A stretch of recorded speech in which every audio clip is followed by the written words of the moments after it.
You know, some breads just fill your kitchen with comfort, but this one, it's different. Soft as clouds, the kind that pulls apart like silk and melts in your mouth, with a secret technique that makes all the difference. Soft, with that signature bounce in every slice. It's the perfect everyday loaf to toast. Once you try this, you'll know, and this one's unforgettable. Let's start. Let's start with the secret behind that soft, springy texture. The roux, also known as Tangzhong. In a small saucepan, add milk and a bit of bread flour.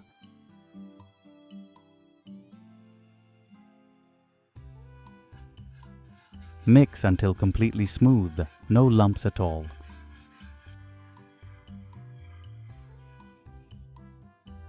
Now gently warm it over low heat. Keep stirring as it thickens into a paste. Don't rush it, no high heat. We don't want to cook it too fast. As soon as it turns into a thick paste, take it off the heat and let it cool completely. You know, this step is non-negotiable. It's what keeps your bread soft, even after a few days.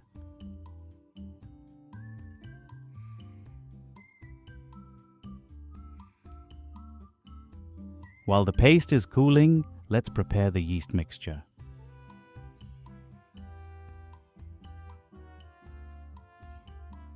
In a medium bowl, add milk, sugar, and instant dry yeast.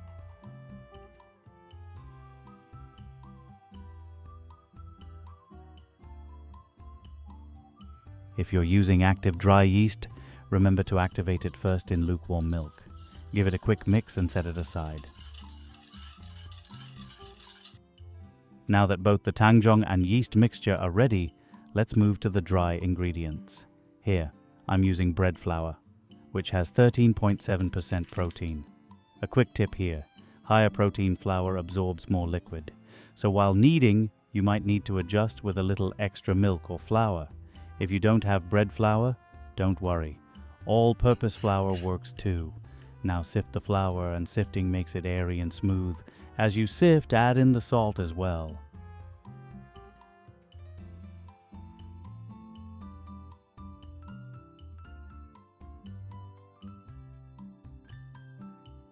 Once that's ready, add in the cooled roux.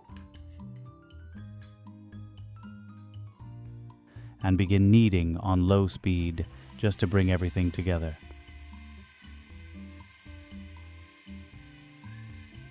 Then slowly pour in the yeast mixture, bit by bit. This gives you control, so you can adjust the texture as you go. Watch the dough closely. This slow addition, it's the secret to building a dough that feels just right.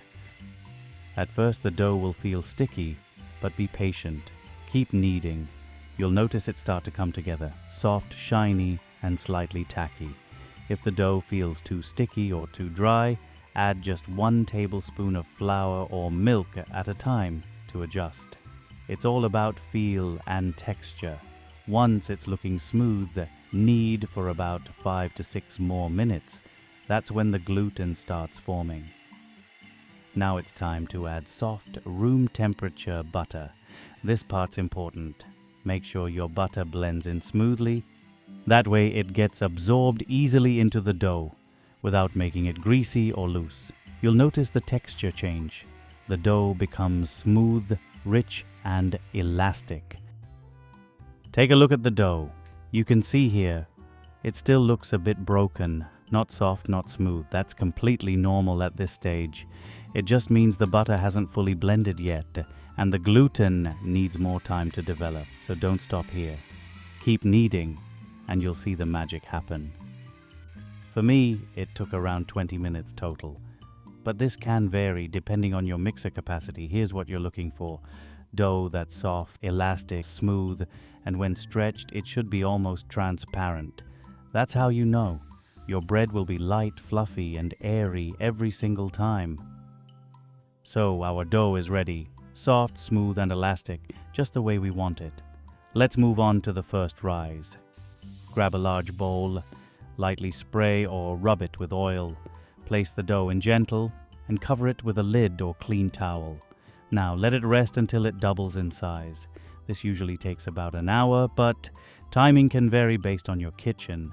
In summer, 30 to 45 minutes might be enough, but in winter it could take up to 1 to 1.5 hours. If you have more time, place it in the fridge overnight. That slow rise gives the bread deeper flavor and a better texture. Just slightly reduce the yeast if you plan to cold-proof it. Once it's beautifully risen, now let's shape the dough. This is where that signature soft layered texture really begins. Take one piece at a time and flatten it gently with a rolling pin. No need to press too hard, just stretch it into a long oval, smooth and even. Now fold the long sides inward towards the center. This helps build gentle layers inside the loaf.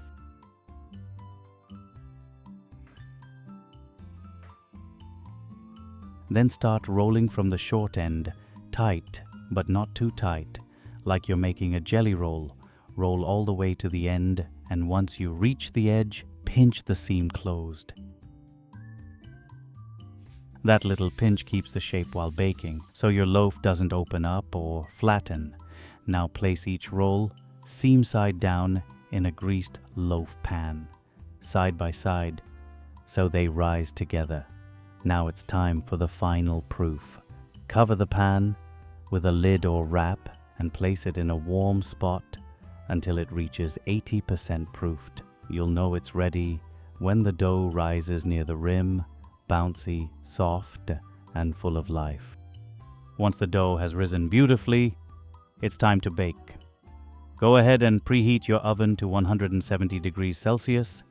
While it's warming up, prepare a simple milk wash. Just a little milk brushed gently over the top. This gives your bread that soft golden glow and a delicate shine that looks just as good as it tastes.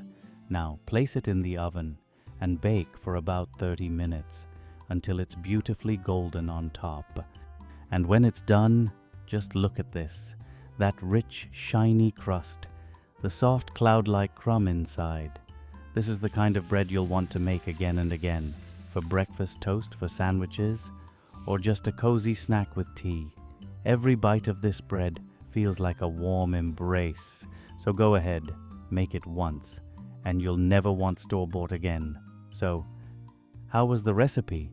If you liked it, give it a thumbs up and share it with someone who loves soft, fluffy bread as much as you do.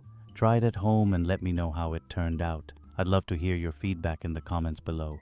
And don't forget to subscribe for more soft, comforting bread recipes. I'll see you in the next one. Until then, happy baking.